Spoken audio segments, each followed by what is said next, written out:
Biraz Evet. bekleyelim sevgili Onur Akay. Biraz bekleyelim arkadaşlar Tabii. gelsinler. Bilal abicim. Yine bir cumartesi akşamı oldu değil mi? Ne çabuk Ya geçiyor. ya.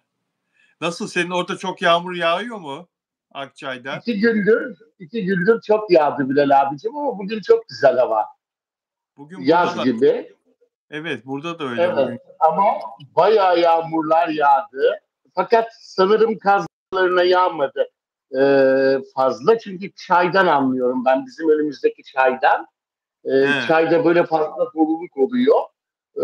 Ama taşmıyor Allah'tan. 30 senede bir kere taştı. öyle mi? Diğer çaya sıfırdı diğer evimizde bu ev gibi. Oradan biliyorum. 30 sene önce bir kere taşmıştı. Karadeniz gibi değil Allah'tan. Allah'tan. Allah'tan. Özel abonem Dilek Şenyurt burada geldi merhaba diyor ve diğer bütün arkadaşlar geliyorlar. Hepsine merhaba diyoruz buradan Onur Akay ile birlikte. Herkese merhaba arkadaşlar. Hoş geldiniz. Sevgili Onur Akay ile tekrar birlikteyiz. Onurcuğum nasılsın? İyi misin? Çok çok iyiyim Bilal abicim. İşte bazı sahne programları ve aynı zamanda yazılar, çalışmalar, medyanın işleri böyle. İşte onlarla ilgileniyorum. Keyifli, her şey yolunda. Seninle yaptığımız canlı yayın günleri de ayrı bir heyecan duyuyorum. Çünkü böyle değerli izleyenlerimizle buluşmak bana çok büyük keyif veriyor Bilal abicim. Herkese de buradan sevgi ve selamlarımı iletiyorum. Böyle Herkese de bir yeni imaj yaptım. Top sakal güzel olmuş mu? Bilal abicim bilmiyorum. değişik ama biz seni böyle parlak yüzle görmeye çok alıştık. Çok Evet. güzel bir yüzün var, kalbin gibi. Ama bir süre için dinlendirebilirsin tabii ki yüzünü. Bir süre öyle Tabii. olabilirsin. Bugün Dünya Hayvan Hakları Günü, Birileri Hayvanlar bana Günü. abisiyim falan diyor ya ben de biraz abi havasına gireyim dedim. Olmayan şeylerle uğraşıyorum böyle. Estağfurullah. Bugün Evet. Hayvanların Günü, Dünya Hayvan Hakları Günü. E, Evet 4 Ekim. Evet, 4 Ekim. Sen de çok iyi bir hayvan seversin. Çok düşkünsün bilirim. Ee, Leo'ya bir hediye al artık. Leo'ya bugün Hem hayvan... nasıl He? kutladım sabahtan beri ona en güzel hediyeler veriyorum. Zaten Leo'ya her gün hediye alıyor. Orçun da öyle. Orçun daha çok böyle nerede olur. Gelirken ona mutlaka bir hediyeyle gelir. Hiç hediyesiz Öyle mi? gelmemiştir. Ne Evet. şanslı Leo, ne şanslı. Evet, sadece evlerimizdeki hayvanlarımızı değil, sokaklardaki hayvanları da sevelim, onları da koruyalım. Tabii. Dünya Hayvan Hakları Günü bugün. Hayvanları koruma günü, hayvanları sevme günü ama senede bir kere olmasın. Her güne yayalım bunu, haftanın her gününe yayalım. Evet, Tabii. sevgili Biz Onur Akay. Leo'nun mamasını paylaşıyoruz. Bizim burada yaşayan hemen böyle sitemizin etrafında bulunan hayvanlarla paylaşıyoruz. Ne güzel. Kargalar kaçırıyor bazen onların mamalarını ama onlar da yesin ne olacak? Tabii canım. Tabii ki Tabii. kargalar da dahil bu söylediklerimize. Tabii Martılar benim da de dahil. Güvercinler kuşlarım de da var Bilal abicim. Hediye gelmişti muhabbet kuşları 2 tane. Bir ne güzel. tane yavrusu oldu. Yavru büyüdü yuvadan çıkmak üzere. Çok tatlı. 3 tane daha yumurta geldi. Öyle Sürekli mi? yavruları oluyor. Ben de onlara herkese hediye edeceğim böyle. Ya İsteyenlere, kaf- isteyenlere. kafesi büyütebilirsin aslında. Vermek istemiyorsan. Kafesi büyütüp Tabii aile şimdi gelişiyorsa. evet ama tabii annesi babası var. Yavrular çoğaldıkça tabii olmayabilir.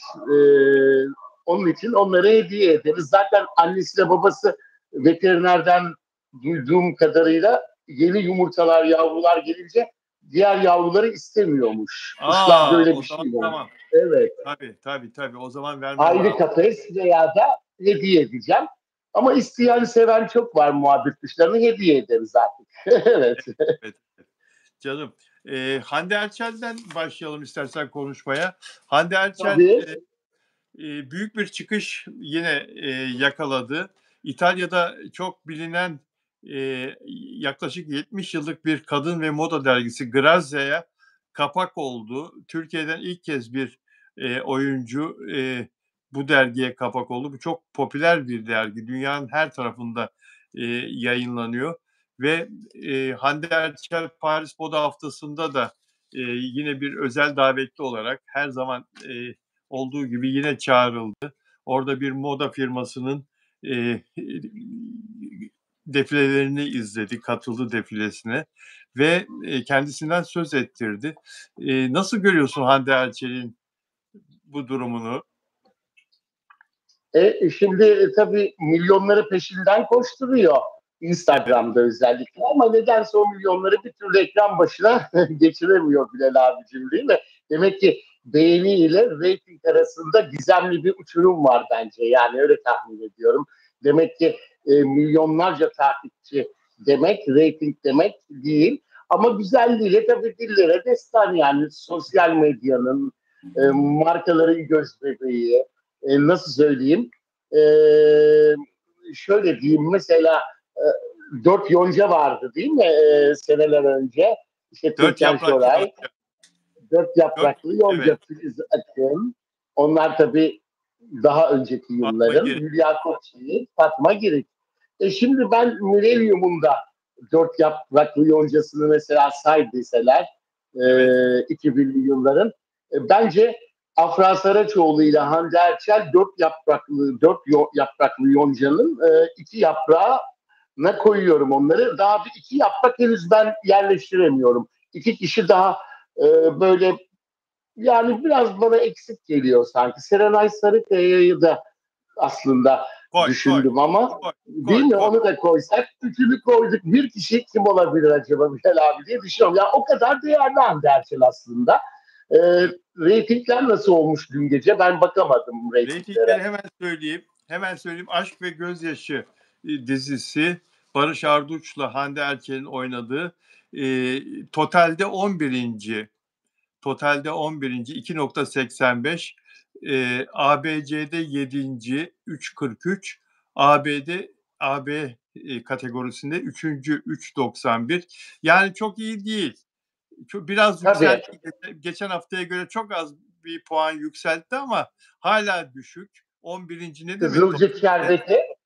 Efendim? Kızılcık Şerbeti yine bir numara mı Kızılcık Kızılcık Şerbeti? Şerbeti totalde ikinci, AB'de bir numara, ABC'de bir numara. Ee, Evet. Yani Kızılcık Şerbeti aynı çizgisini koruyor.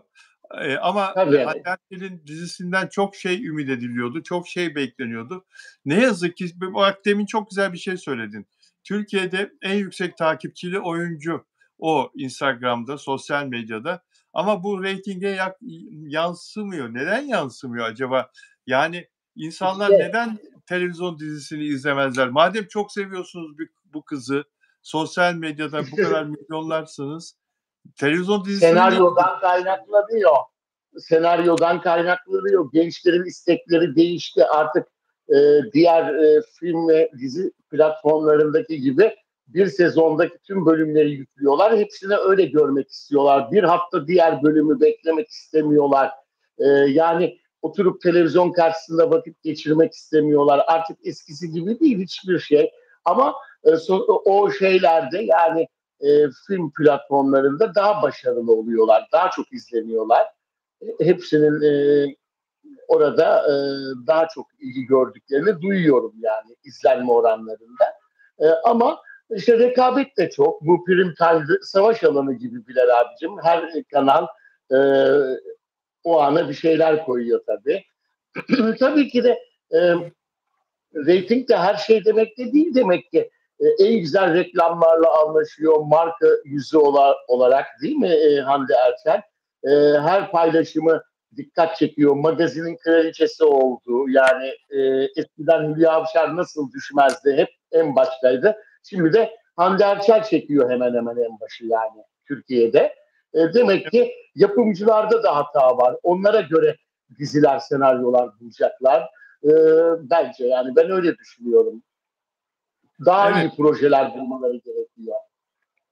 evet. Şimdi düşünüyorum da mesela Afra Saraçoğlu'nun dizisi başlayacak, çekilsin başlayacak zaten ATV'de.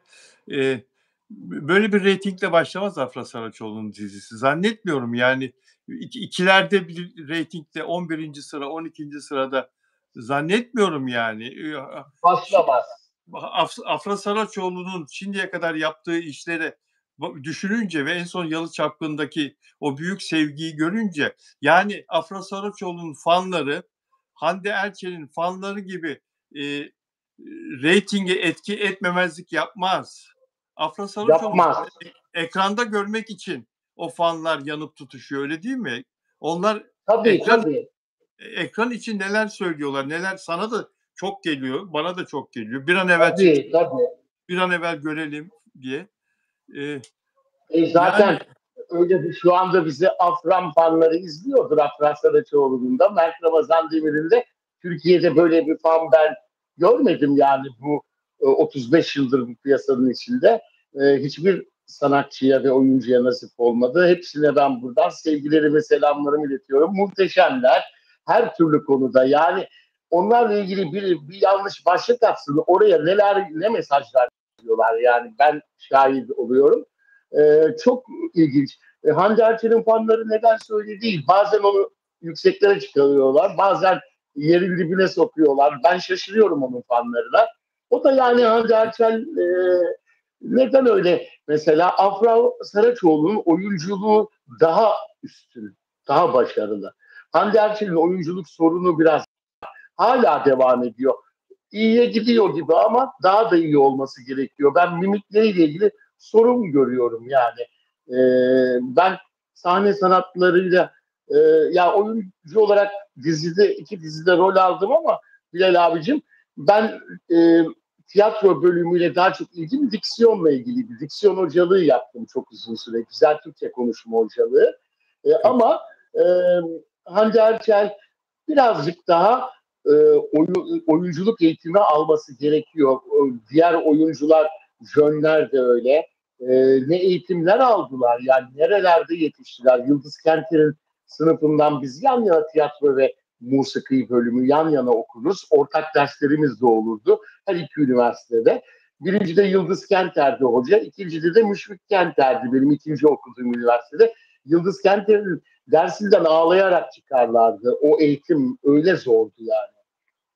değil mi? Yani Ee, gerçek tabii anlamda oyunculuk eğitimi zor. Evet. tabii Sanem Çelikler olsun, kimler, Memoliler, daha kimler. İşte onun için senelerdir oralarda kaldılar. Hepsi bizim okuldan mezundur. Daha birçok isim yani şimdi sayamam. Hepsi de benim sınıf arkadaşım. Bazı derslerimiz mesela ortak olurdu. Ee, işte ses eğitimi olsun, inkılap tarihi olsun. Böyle bazı özel derslerde ortak girerdik. Ben tiyatrocuları da oyuncuları da çok severim. Daha böyle şen şakrak esprili olurlar ya onlarla daha yakın arkadaştım. Hala da öyle. Evet, Nelida Manzano Arjantin'den özel abonem yazıyor. Afra ve Mert bir dizide çift olarak birlikte çalışacaklar mı? Avcı için ideal çift olurlardı onlar diye soruyor. Tabii. E, Ama e, şimdi henüz evet, erken bile abi. Daha yeni dizileri bitti. Bu sezon olmaz yani ikisi. Ancak Türk filmi ya şeyde sinema filminde olur yani. sinema filminde olur değil mi? Çünkü ikisinin de zaten dizi şeyleri var, çalışmaları var. Sinema filmi Evet, zaten evet. bunun haberini medyada ilk sen Tabii, duyurmuştun. Birlikte sinema tabii, filmi projeleri olduğuna dair. tabii. Şimdi ama Bilal abicim o zaman da geldi. Hala da geliyordur. Fakat şimdi ikisinin de başka projeleri çıktı. Onlara evet dediler. Proje yapmayacaklardı. Ondan dolayı sinema filmi bence biraz ertelenmiştir. Daha sonra boş vakitleri belki bir dahaki yaz ayında çekerler. Evet. Bilmiyorum yani. İyi bir senaryo gelirse e, şimdi Afra sete başlıyor. Haftanın 6 günü sette olacak dizi reyting çok yüksek geleceğinden eminim ben. Ondan dolayı sinema filmi çekimlerine zaman bulacağını sanmıyorum. Sinema filmi şu anda gerçekleşemiyor. Çünkü Afra Saraçoğlu oynamayacaktı bu şimdi başlayacağı dizide. Kabul etmemişti. Tabii, Ancak daha sonra teklifi yükselttiler kendisine ve araya da kıramayacağı dostları girdi. Afra'nın aklını çeldiler ve Kenan evet, İmirzalıoğlu'yla geçecek kamera karşısına. O yüzden sinema filmi projesi ertelendi. Zaten Madonna'ya senaryo ile ilgili bir sürü değişiklikler yapılmış. Sosyal medyada tepki olunca yaş farkı tepkisi. Ondan dolayı biraz böyle sete çıkmaları falan gecikti. gecikti değil mi? Evet, Kasım'a Evet. kaldı. O yüzden çekim Kasım'a yayın tarihi Ekim'de olacaktı. Bu ay Tabii, seyredecek ama Kasım'da seyredeceğiz. tabii. Çekimler İki de eli bölüm işte kulağında. iki bölüm çekilmesi şart. İki paket olması şart Bilal Evet, abicim dizilerde. Öyle devam edecek inşallah. evet öyle devam edecek inşallah. Ne diyorsun bu Madonna'ya? Elon Musk, Amerikalı dolar milyarderi, 500 milyar dolar parası var Elon Musk'ın dün açıklandı. Serveti 500 milyar dolara ulaşmış. Madonna'ya bir teklifte bulunuyor. Gel diyor Tesla araba reklamlarında oyna diyor.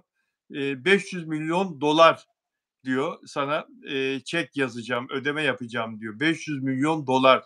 Madonna da kabul etmiyor. Benim ruhum satılık değil diyor. Ya bu para Madonna'nın serveti bu arada yaklaşık 900 milyon dolar civarındaymış. Tamam çok parası var ama böyle bir para da reddedilir mi? Ne diyorsun? Yani her zaman Madonna farklıydı. En iyisi, en pahalısı, en zirvede olanı Bilal abicim. E, Bence reddedebilir. Çünkü o e, farklı yani sanat için bu işi yapıyor. Bir şey görmüştür. Kariyerini etkileyecek bir şey vardır kesin. Eminim ki. Yoksa bu parayı kimsenin hayal edemeyeceği bir para. Hiçbir kimse hemen hemen. Ama demek ki Madonna için öyle değilmiş. Yani buna kimse hayır diyemez kolay kolay ünlü isimlerden Değil mi? bu teklife ama işte demek ki o bence sanat için yapıyor. Belki Evet. de bu bir strateji mi acaba? E, Fiyatını daha da mı yükseltmek için böyle bir şey yapıyor? Olabilir mi ki strateji Bilal abicim? Yani Elon Musk deli biliyorsun. Deli tarafı var Dünyanın onun. en zengini. En zengini. Yani o adam da yani madem kabul etmedin 1 milyar dolar dese şimdi 500 milyon dolar teklif etmiş. Bir mislini veriyorum 1 milyar dolar da diyebilir belki yani Madonna'nın bu restinin karşılığında yani böyle bir şey teklifle de tekrar gelebilir. Bu benim İngiliz gazetelerinde okuduğum bir yorum bu söylediğim. Elon Musk'ın ne yapacağı belli olmaz diyor insanlar. Fakat Madonna ruhum satılık değil diyerek bir yerde Elon Musk'ı da burada acaba aşağılamak mı istedi? Bir şey mi duydu onunla ilgili de? Kesin. Ben öyle düşünüyorum. Ya strateji ama ruhum satılık değil dediyse ben bu haberi tabii Türk gazeteleri yazmadı herhalde. Okumadım. Yazmadı. Ee, Ruhum satılık değil dediniz şimdi. Öyle dediyse kesin bir şey vardır. Yani yoksa Şey bunu vardır. kimse reddetmez. Bir şey Tabii kariyeriyle ilgili bir kariyerini kendi kurmuş diye ben hep duydum Madonna'nın. bravo. Yani bazı şeylerde okudum, dergilerde olsun, onun bazı röportajlarında zaman zaman izlediğim bazı şeyler vardı. Her şeyle kendi ilgilenmiş o kariyerin.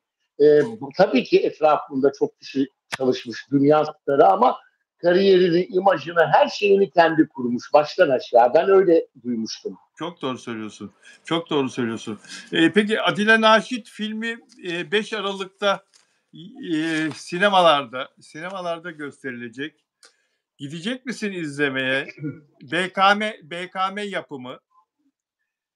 Yani Tabii ki mutlaka giderim.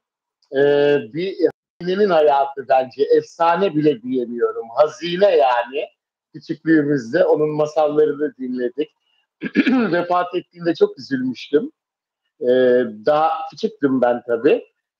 Vallahi duyunca bile yüreğim böyle heyecanla çarpıyor Bilal abicim. Ne kadar özeller, o gülüşü.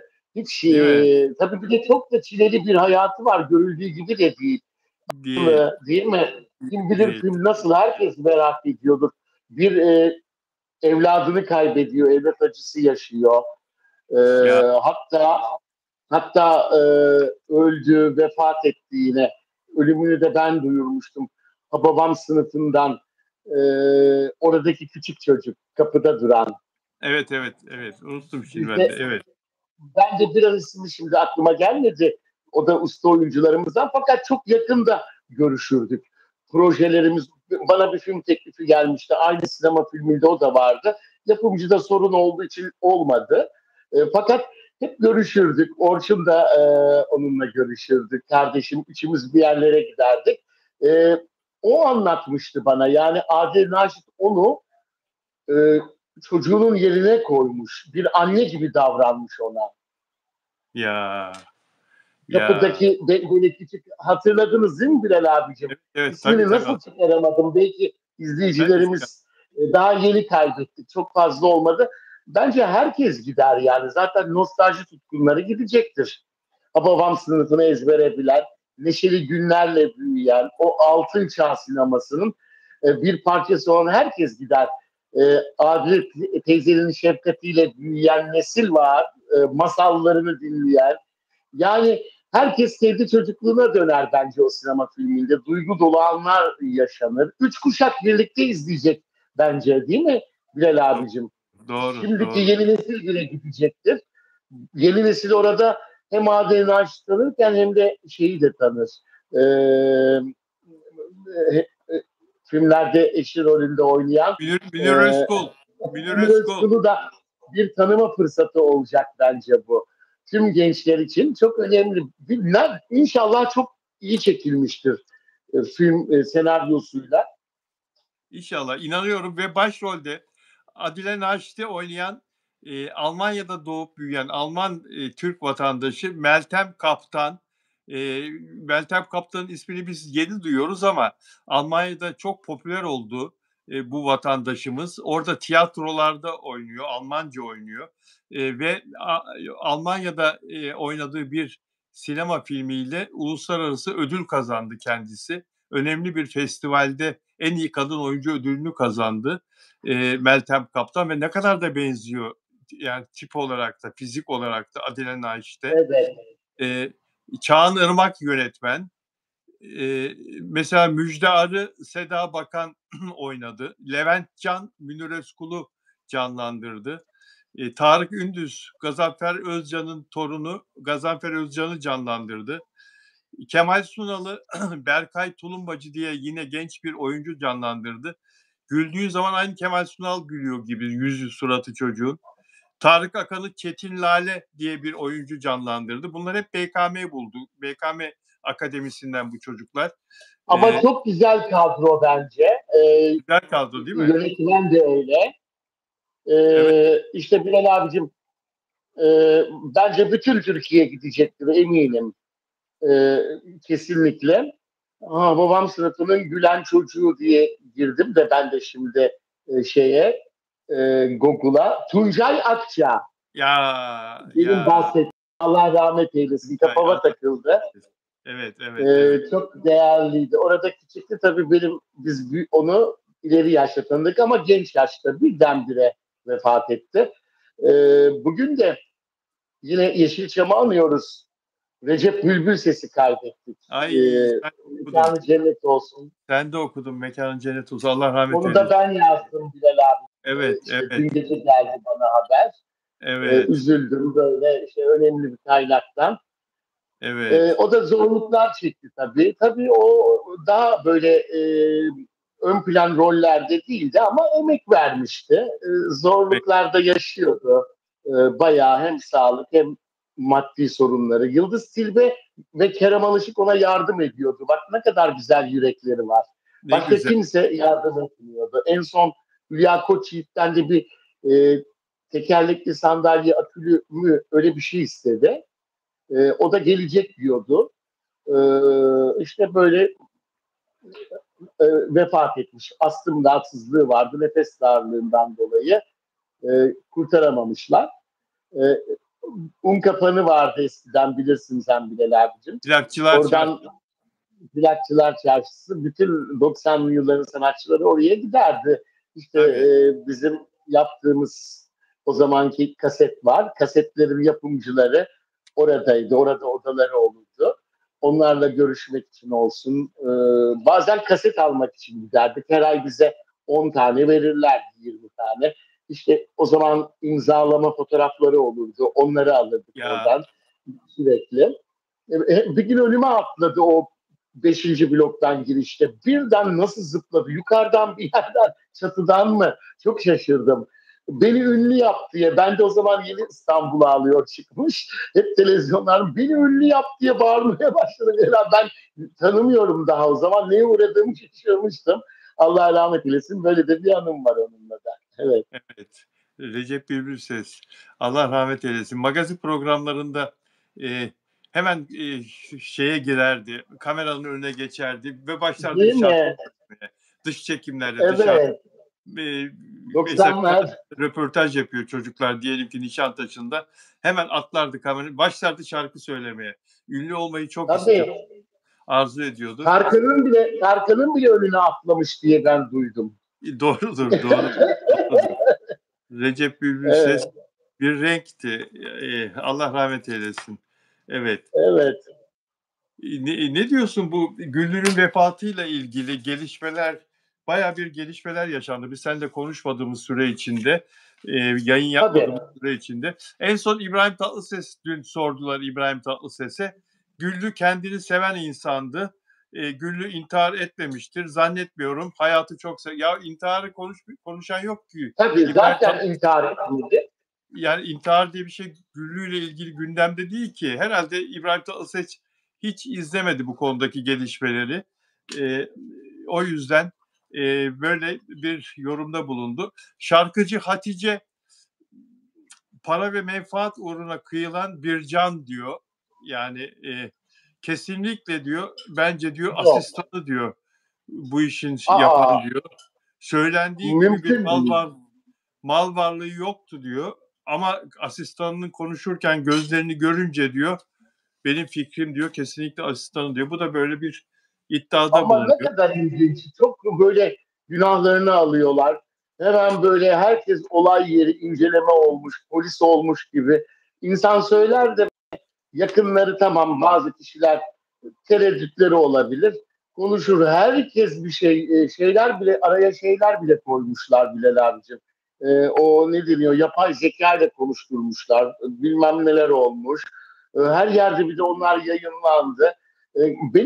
Benim dediğim doğru çıkacak. Ben ilk senin canlı yayınında konuştum zaten. Cumartesi günüydü. Sonra başka bir televizyon programında konuştum. Ee, Ben söyledim sadece denge kaybından. Alkol de var o gün.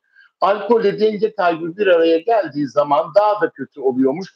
Bir kere asistanıyla kaza yaptı dediler. O işte yan komşusu olan Çiğdem Hanım'la.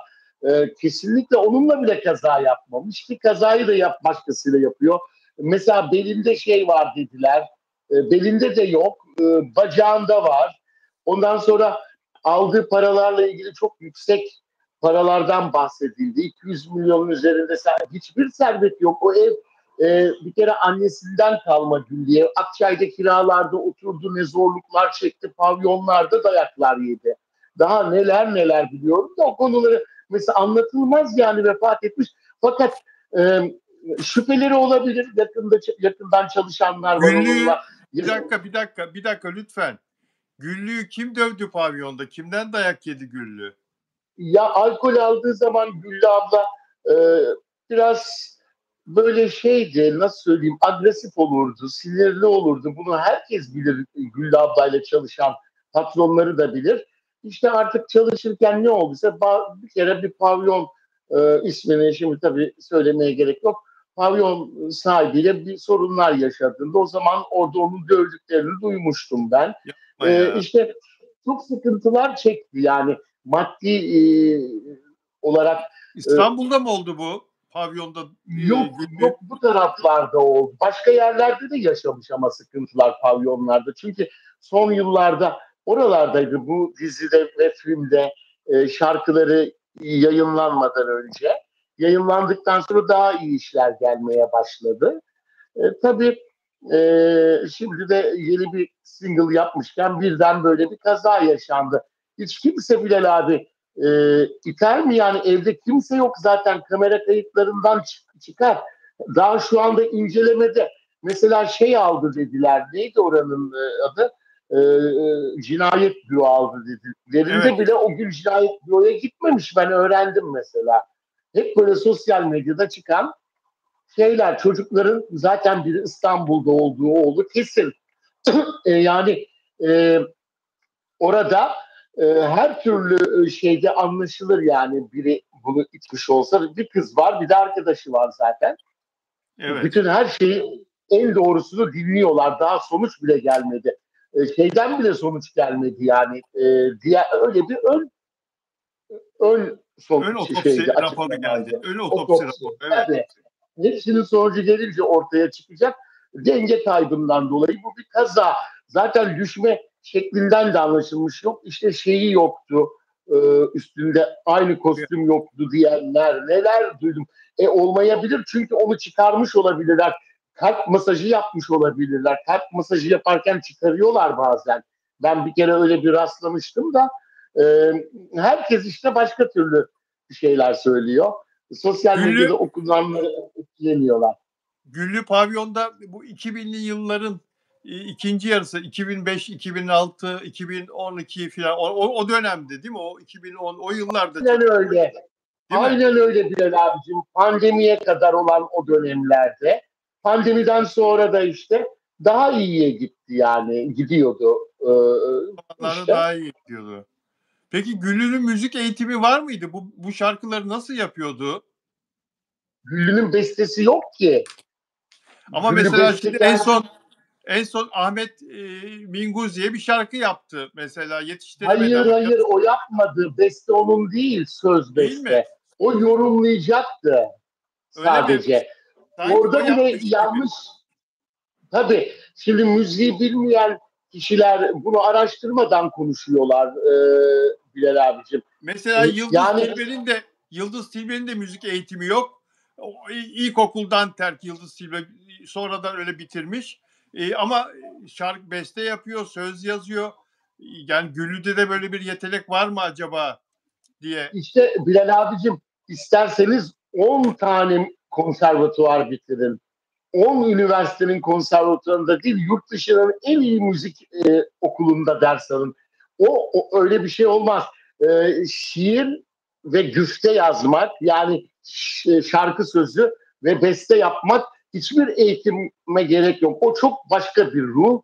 Ee, Avni Anıl bile nota bilmeden beste yapıyordu. Türk musikisinin en büyük şarkılarına imza atmış. Bunun gibi daha kimler var? Aşık Veysel diyelim mesela. Ee, Yani herkes bestekar olamaz, mümkün değil. Adı böyle birkaç şarkıda görünenler öyle bestekarlarla anlaşıp da şarkı satın alıp da altına adını yazmış. Çok kişi de var Türkiye'de öyle. Güllü şarkılarım benim demiyordu. Hiçbir zaman demedi değil mi? Yok ben Söylediğim şarkılar. besteciyim.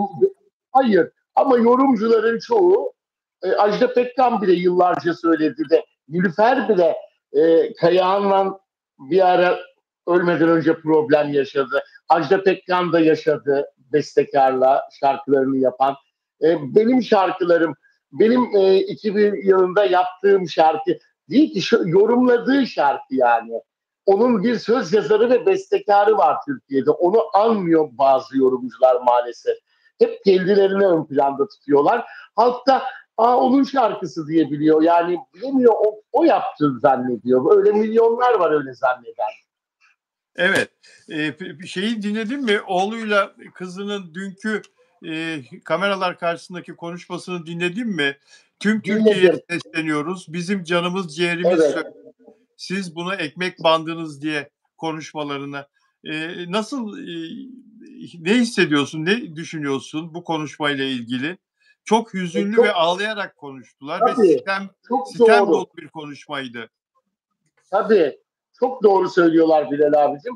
Siz diyor annemin şarkısıyla ağladınız ama bizim ağlamamıza izin vermediniz dedi falan. Böyle bayağı da bir kötü oldum yani. İşte zaten şöyle bir şey de duydum ben.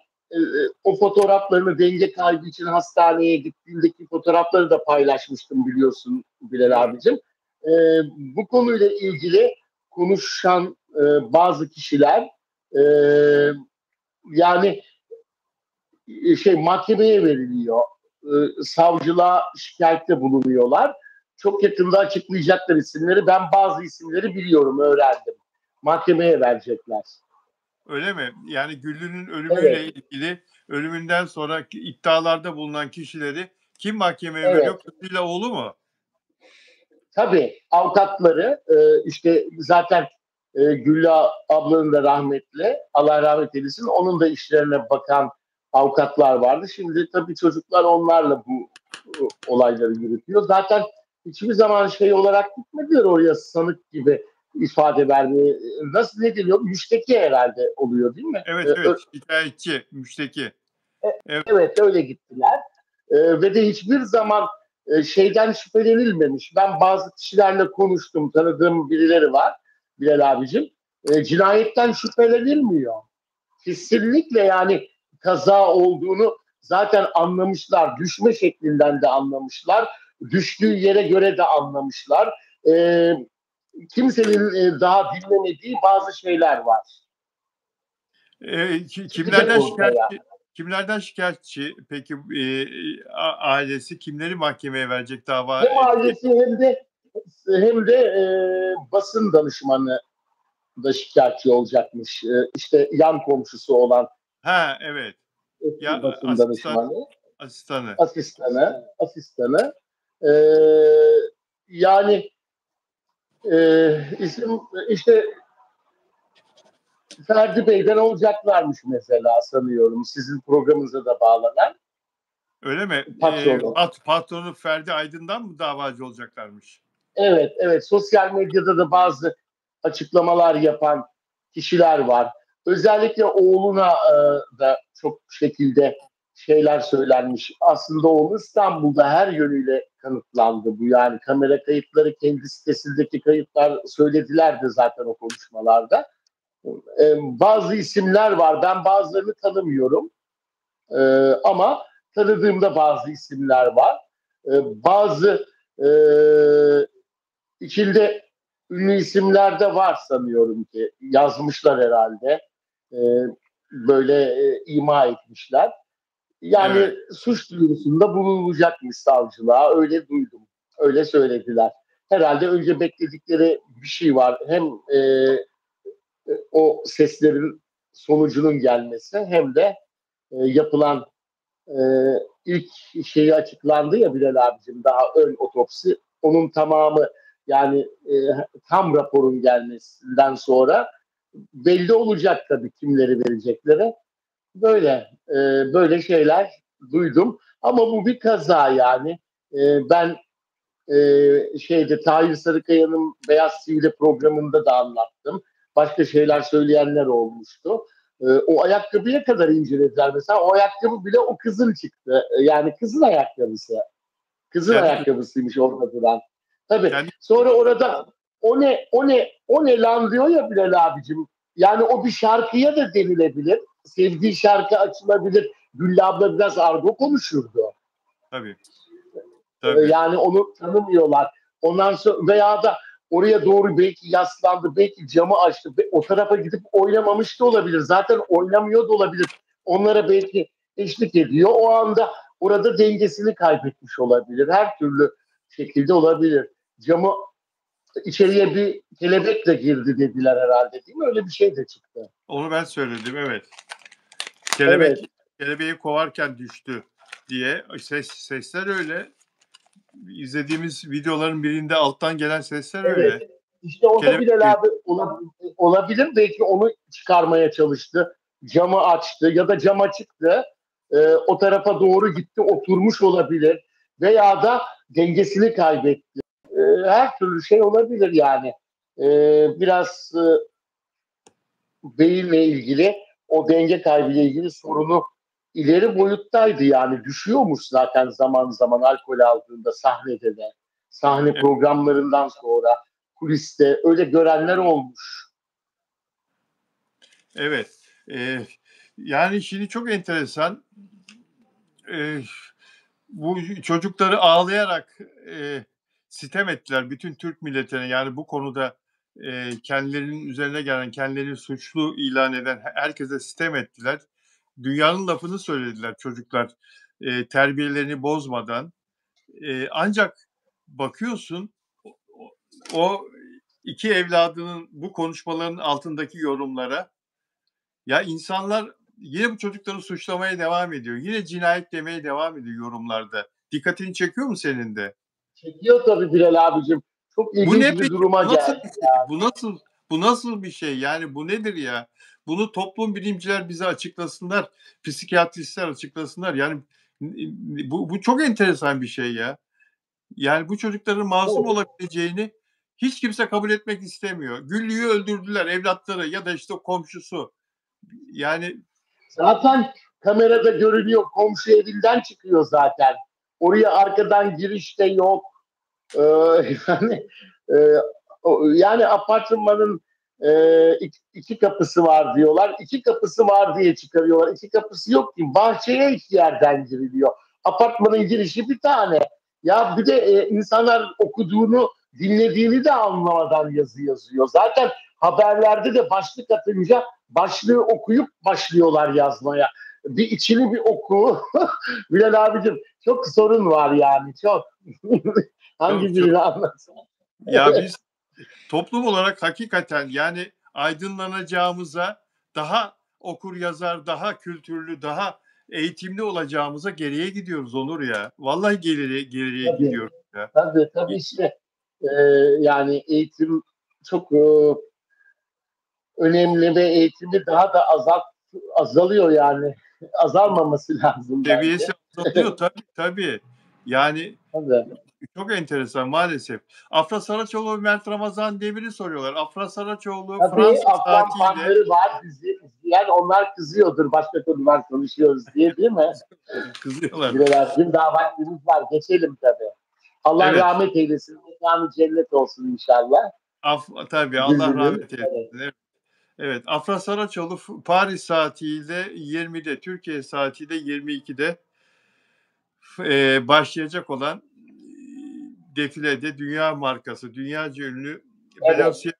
Balenciaga markasının defilesinde, protokolde izleyecek defileyi ve ondan sonra da Türkiye'de saat 10, 11, 11.30'da bitse, 11'de bitse ondan sonra da fotoğraflar gelmeye, düşmeye başlar Afra Saraçoğlu'nun Paris'teki fotoğrafları. Eee, Ne diyorsun Afra Saraçoğlu'nun böyle bir davete katılıp, tabii bu bir işbirliği, para kazanıyor tabii. Tıpkı Hande Erçel'in yaptığı gibi, davet edildiği gibi. Tabii. Bir de çok yüksek para almış Bilal abicim. Çok yüksek değil mi? Tabii. Ne, ne kadar Şimdi ben aldığını onu duydun not mu? ettim. Not ettim, duydum Bilal abicim. Bir Evet. saniye ben onu nereye yazmışım? Ee, onu nereye yazmışım? Ha şurada evet. 500 bin euro 25 milyon lira. Bilal abicim.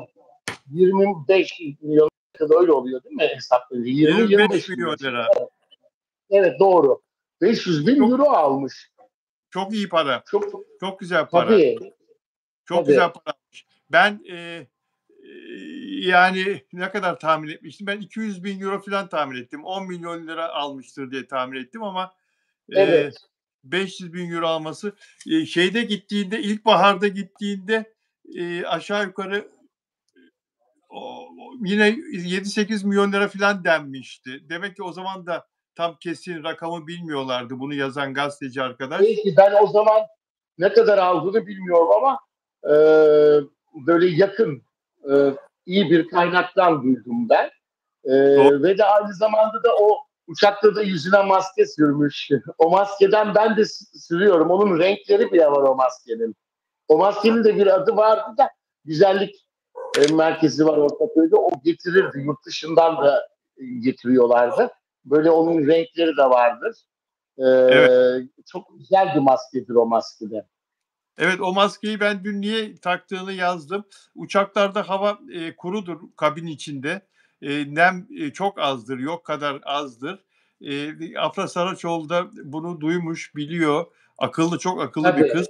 yüzünü nemlendirmek için, cildinin tazeliğini korumak için, cildini korumak için bu maskeyi, bu nemlendiren bir maske. Hem de Çünkü evet, hem de vitamin kaynaklı tabii soğuk. ama nemlendiriyor, cildi çok güzel nemlendiriyor. Bununla önlem alıyor kendince.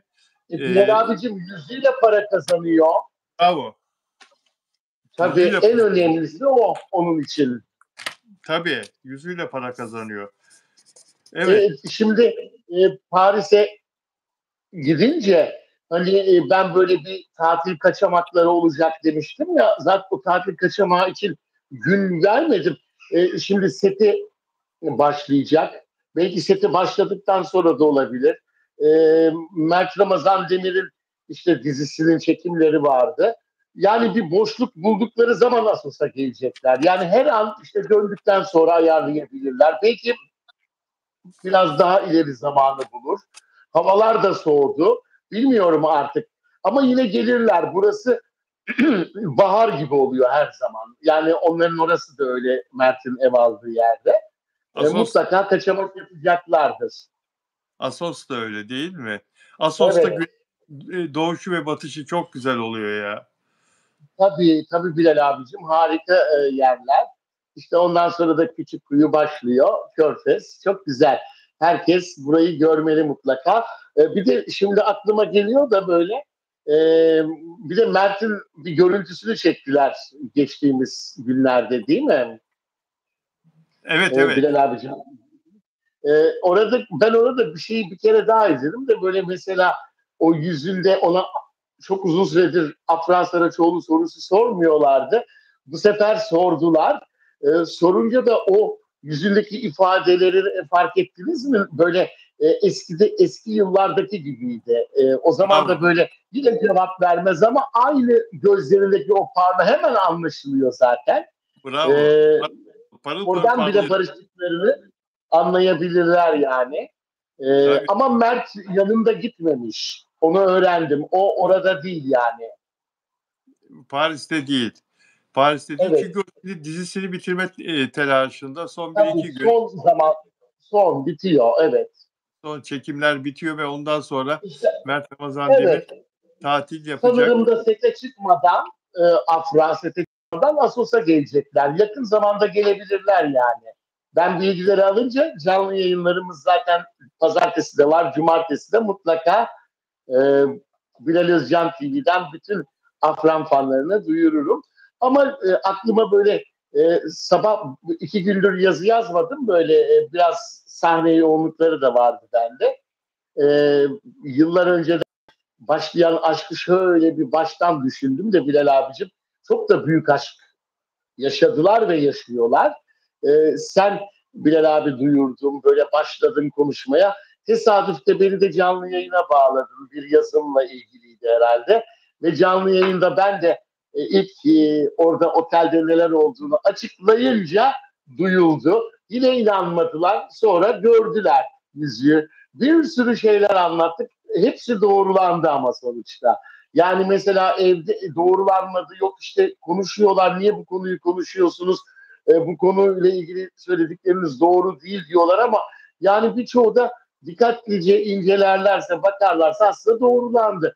Onlar daha bir başka yaşamak istiyorlar. Onların karakteri böyle, pek fazla göz önüne çıkmıyorlar maalesef ama eninde sonunda artık aynı dizide partner değiller, el ele yakalanacaklar ya da görüntü verecekler. Ben eminim yani yakın artık.